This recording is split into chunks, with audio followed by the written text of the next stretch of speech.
एका भीषण अपघातात दुचाकीस्वारांचा जागीच मृत्यू झाल्याची दुर्घटना समोर येते। नांदगाव शहरातील सानप मार्केट कमिटी समोर हा अपघात घडलाय। याबाबत सविस्तर वृत्त असे की सानप मार्केट कमिटी समोर बुधवारी म्हणजे दिनांक 24 जानेवारीच्या रात्री नांदगाव आगारातील बस ही बंद पडली। 5 वाजता ती नांदगाव आगारामधून चाळीसगावकडे जात असताना बंद पडल्याचं समजतंय। बस रात्रीच्या दरम्यान तिथेच होती। नांदगाव शहरातील सानप कृषी उत्पन्न बाजार समितीच्या हाकेच्या अंतरावर ही बस बंद पडली।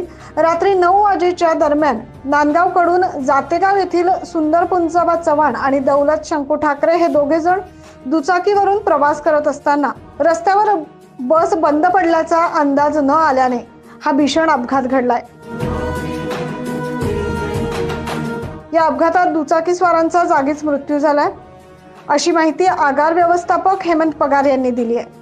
काल 24 तारखेला आमची बस क्रमांक 40N2829 चाळीसगाव जात असताना गिअरमध्ये प्रॉब्लेम आल्याने गाडी उभी होती। सदर गाडी उभी असताना साधारण 7:15 ते 8:30च्या दरम्यान मागून एक मोटरसायकल आली।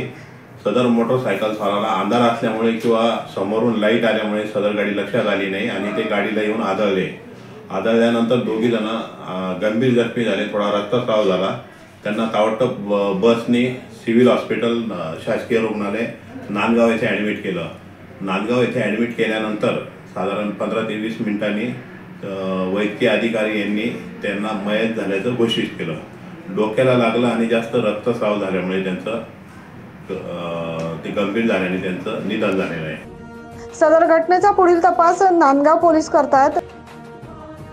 9 न्यूज महाराष्ट्रासाठी नांदगाव येथून प्रतिनिधी अनिल धामणे।